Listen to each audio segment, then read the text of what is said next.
All right, 3, 2, 1, boom. We are on. We are live. I think this is dispatch probably 32, maybe 31. No one's counting anymore. No one's even watching, for God's sake. But this is Energy Boom 101.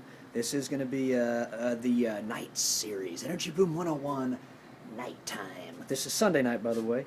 We're only at 20 seconds past the hour. And I'm going to quickly give you a nice little scan of Boom U because we're going to do another new angle shot today in the studios, the transparent barrel, of course. Nice little spin around shot there. We're going to do the patented retract here, and we're going to talk about the Permian Basin today. And I'm going to have to turn the music down just a smidge while I keep talking, but to let you know, we're using a new camera angle today, and we're using and we're going to talk about the Permian Basin, and it's going to be a lot of fun. And this is, by the way, Energy Bean. Check this out. Pretty nice, pretty nice. I think it does a pretty good job of sort of cropping in all the pertinent information, the maps that we'll be referencing. It's going to be hard for you to follow this, but we're going to try this shot here. By the way, kids, today's drilling fluid for dispatch 31 and 32. We drilled with a little Balvenie Doublewood, 12-year. Wasn't bad, pretty damn good. And we fracked with Geronimo John's immature Cali Sativa, and we're probably going to have to look at getting a new frack service provider. But we'll still review this one and say that it was pleasant. It's a nice, pleasant day smoke, but it doesn't lift you out of your head. Anyway, old oil field gets second life. Okay, so now we're talking about Permian Basin, right here. Classic old school oil patch. The royalty of the old school oil patch oil field, the Permian Basin is one of them. A rose bowl of the oil patch.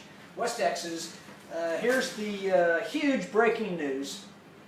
Can't believe we uncovered this information.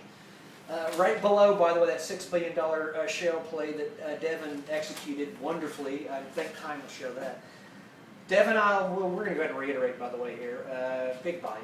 Old oil field gets second life. Texas Permian Basin, where production peaked in the 1970s, now a hot site. Okay, you're going to want to hear this. And we're not going to neglect half the spirit of this show. By the way, being Energy Boom 101, we connect crude to consciousness, one gusher at a time. We also like to, when we're doing the Symphony of Shale with Mr. McClendon, who, by the way, is guest conductor #1, American Energy Partners. We're waiting to compose the first symphony. I don't even remember what the hell I was talking about. It doesn't matter. We were going to talk, we were discussing the different slogans we have. And when we do the Symphony of Shale, we like to say that this is bridging the chasm betwixt brain and bean, one gusher at a time, so you got to go through the brain. And then we've also got a nice little exploration of the echoes of existence through the prism of energy, and that's going to be for maybe the strata of self. That may be a spin-off show. We don't know. But anyway, you're here at Energy Boom 101. You just saw Boom U. We're wanting to tell the story of the energy boom, and we know that it has a crude component. That's one pillar of this red, white, and blue renaissance. But the other pillar that we've neglected, because we just can't keep up with it all, is the cannabis pillar. And it's at this point that I would like to suggest that the OU School of Business, the Michael F. Price School of Business at Boom U, probably undertake as an investigatory program the issue as to whether or not investing in marijuana, being that the second pillar, the twin pillar in the red, white, and blue renaissance, you got the cannabis pillar. The Michael F. Price School of Business at Boom U should look into whether or not these three companies, FOT, P-H-O-T, CBIS, not Seabiscuit, CBIS, and MJNA, Mary Jane. These are probably the three easiest companies to look into to answer the question, is marijuana a socially responsible investing? Because the OU School of Michael F. Price School of Business really emphasizes that. So you want to ask that question, because if it is, the good news is, if you do think that it's a socially responsible way to invest, there's probably fortunes to be made, literally. Which I guess is the point of investing. So that's the whole picture here at Energy Boom 101. Today we're going to emphasize the Permian Basin, and we're going to do it by simply reading the Wall Street Journal's article in Wednesday, November 20th, not too long ago. Remember, kids, this thing is in the second or third inning, this whole Energy Boom 101, and that's based on the good folks at Tudor, Pickering, and Holt Maynard Holt was nice enough to give us that the global energy river of capital is flowing our way. They also gave us recently, and you can Google it, it's there, that someone at their firm was nice enough to quote that this whole thing, this energy boom, is in the second or third inning. So Energy Boom 101, the two pillars being crude oil, a lot of it happening in Oklahoma, and cannabis, a lot of that happening in Oklahoma, can now be, what we're hoping to do is track what's going on, and just so we've got updates. And we've only got 15 minutes, I guess. But I got the bells of boom you on my side on this one. And we want to dig into this article. And we're drilling into this article using the Balvenie Doublewood. They didn't even pay me to say that. They wouldn't anyway. There's only 2 people watching the show. But Permian Basin, we'll wait for the bells of boom. You guys will be able to hear it better this way.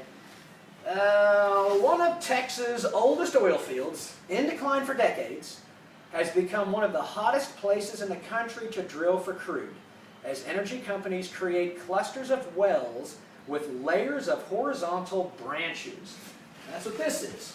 These are all different layers of crude that potentially can be economically recoverable based on whatever technology they deploy. A lot of time left in this boom, it looks like. So you can see that. The Permian Basin, 86,000 square miles centered on Midland, Texas, has been pumping oil since the 1920s, though production peaked at about 2 million barrels a day in the early 1970s. I want you to remember that. Production peaked at 2 million barrels a day in the early 1970s. Why do you want to remember that? Because right now Brazil produces 2 million barrels a day. So if the Permian produced 2 million barrels a day back in the 1970s, I'm pretty sure they can produce a lot more than that now, which is going to be a lot more than the entire country of Brazil, which should let you know just how big this domestic energy boom can become. That said, and I'll get back to the article, and I apologize there, but now drillers are starting to tap those layers simultaneously from a single site, and areas committing billions of dollars to do so. Okay, blah, blah, blah. The problem is I cut some of this article up, providing that amazing logo up there. I actually cut it out of the newspaper, so I can't read everything, but suffice to say, at some point the bells of boom, you will let me know that this episode is coming to a merciful end. In the meantime, we're going to continue on because this is pretty wicked information about Permian. It needs to be given its absolute time to be understood as royalty of the oil patch. And by the way, kids, Devon has a oh shit, there they are. Wait, and ask not. I will guarantee you do not ask for whom those bells toll. Oh, we may get a whole freaking roundhouse. No, okay, so it's 45 minutes past the hour. Okay, move on. Occidental Petroleum, the largest producer in the Permian, you want to remember that, set up plans to spend $500 million there in 2014 and has created a new exploitation team to identify more drilling locations. Okay, folks, that means Occidental Petroleum is investing research money to continue to find more drilling opportunities up through 2014 to the tune of $500 million in the Permian Basin. So, as far as we know, we're guaranteed to have that thing booming for 2 more years minimum, and I bet it goes a lot further than that. Now, Concho Resources, one of a dozen smaller producers focusing on the Permian, is accelerating its growth plan over the next 3 years to double oil output by 2016. So Concho is looking to double output over in the next 3 years, and that should keep them plenty busy, and that's a smaller outfit. And our friends at Apache, remember Apache, big outfit, and they work in Oklahoma. And Apache Corp, the second largest producer in the region, so we know that now, said its daily oil production in the Permian grew 18% to hit a record. It plans to increase its investments there following the recent sale of operations in Canada and Egypt. Okay, you see what's happening here? That river, that global flow of that river of capital that Maynard Holt discusses? Well, you're seeing it. It's Apache's taking it from Canada and Egypt and putting it in the Permian. Putting it in the Permian. Trademark that. I think this is a quote, I think the Permian is going to have years of surprises in it, and most of them are going to be good. Apache CEO Stephen Ferris said in a conference call with analysts earlier this month. Let's repeat that. Years of surprises, and most of them are going to be good. That's a good thing. Okay, because of the Permian's many thick layers, the Wolfcamp, the Klein, and the Sprayberry, the Klein, by the way, is where Devon has a position, I'm pretty sure, are the names of just a few. A group of wells on one site can potentially tap into several different oil reservoirs. Each wellbore going down just far enough to reach its targeted layer and then turning sideways. You see what's happening here, kids? We got pancakes of oil in red, white, and blue soil. There's pancakes of oil in red, white, and blue soil. I'm not going to say trademark, it's becoming too obvious. But that's what it's looking like here. And that's why this has the potential to be such a huge deal. It already is, actually. We're just watching it unfurl now. It's pretty much fait accompli. What the hell is that? About 70% of the wells drilled in the Permian this year are vertical. But as companies better understand the geology, they will increasingly start to drill horizontally. That's pretty amazing. That lets you know that right now they're still just drilling vertically in the Permian. So, in other words, you ain't seen nothing yet because they haven't even started the horizontal drilling. Horizontal drilling, allowing each well to tap more oil, said Robert Christensen, an energy analyst with Canaccord Genuity. Hope I pronounced everything correctly there. Now we're going to go to the next page if we haven't carved it up too much. Drilling in the Permian isn't... no, we saved it. We saved it. We have a complete report for you today, folks. It's a miracle. Here at Dispatch 32. It is a miracle, but we do have a full report. Drilling in the Permian isn't easy, however. In many areas, the surface layers of rock are much harder than in some other oil fields. So it can take longer and cost more to drill. You want to remember that. A sharp fall in oil prices could make operations there uneconomic. You just heard a glorious wrap-up of a risk that you take as an energy investor. A sharp fall in oil prices could make operations there uneconomic. Yep, it could. And some of the layers are low quality compared with the Bakken Shale in North Dakota and the Eagle Ford Shale in Texas, where oil production has soared in the past few years thanks to horizontal drilling and hydraulic fracking. And if I had my pointer right now, I would point to the Bakken Shale and the Eagle Ford, because we'd have the opportunity to mention that the Bakken Shale, marching his army of the Bakken is Harold Ham. And in the Eagle Ford, marching their latest army is Devon, because they just acquired Geo Southern in the Eagle Ford. So we've got some pretty good armies moving here straight out of Oklahoma. Where the hell are we here? Okay, Permian oil has grown more modestly from about 850,000 barrels a day in 2008 to 1.3 million barrels this year. So now we know something else about the Permian. They produce 1.3 million barrels a year. If we had the energy, we'd write that down, but we don't. But analysts expect the daily rate will rise more, to as much as 1.9 million barrels per day by 2008, according to Bentech Energy, an energy market analysis company. I don't know anything about Bentech other than I'm pretty sure they're really, really good at what they do. And I know that there's a gentleman who has an amazing internet.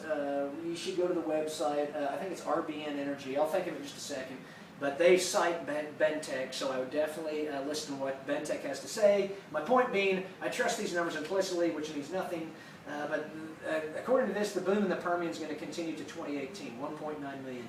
We'll start writing this stuff down, maybe. We do know that the Bakken boom is supposed to continue for 10 years. And according to Bentech, the Permian boom should continue at least for another 5 years. And I bet it has 10 in it. Spending in the Permian Basin has already more than tripled since 2008. So here's another great number. We can figure out how much money they're actually spending in each play. From $6 billion, Jesus Christ, $6 billion back in 2008, and now in 2012 they're spending $18 billion. And this is according to research firm Wood Mackenzie, and it's expected to top to $19.8 billion by the end of 2013, which, by the way, folks, is coming here in about a month. So there's somehow or another they're going to drop another $1.8 billion between now and a month and a half. $1.8 billion is going to continue to flop into the Permian. The increased activity has helped West Texas cities like Midland and Odessa to some of the lowest unemployment rates in the country. Shocker. We've seen this before in Williston, North Dakota. Now we're seeing it in the Permian. You're going to see it in Oklahoma, by the way. You've already seen it. Respectively, 3.2 and 3.8 unemployment rate, to the national average of 7.3. For energy companies, one benefit of working in a place with established oil wells, now this is why they love the established oil plays like the Permian, old school oil patch. One benefit is that drillers don't have to rush in before their leases on land expire, like they had to do in the Marcellus and a few others. Most leases automatically continue in effect once oil starts coming out of the ground. The industry calls this leases held by production. Leases have probably been held by production in the Permian since the 1920s, I would imagine. So companies including Occidental, ConocoPhillips, folks, there's a little Oklahoma tie-in, and Pioneer Natural Resources say they are working slowly and methodically to understand the geology and the best spots to drill. That's always a good thing to hear in a boom. We're in a boom, and you just heard some companies say they're working slowly and methodically. That means the boom's going to last a while. That leads some experts to say the boom in the Permian is just beginning. Oh, shit! Here it is. Well, I found the article. We're just in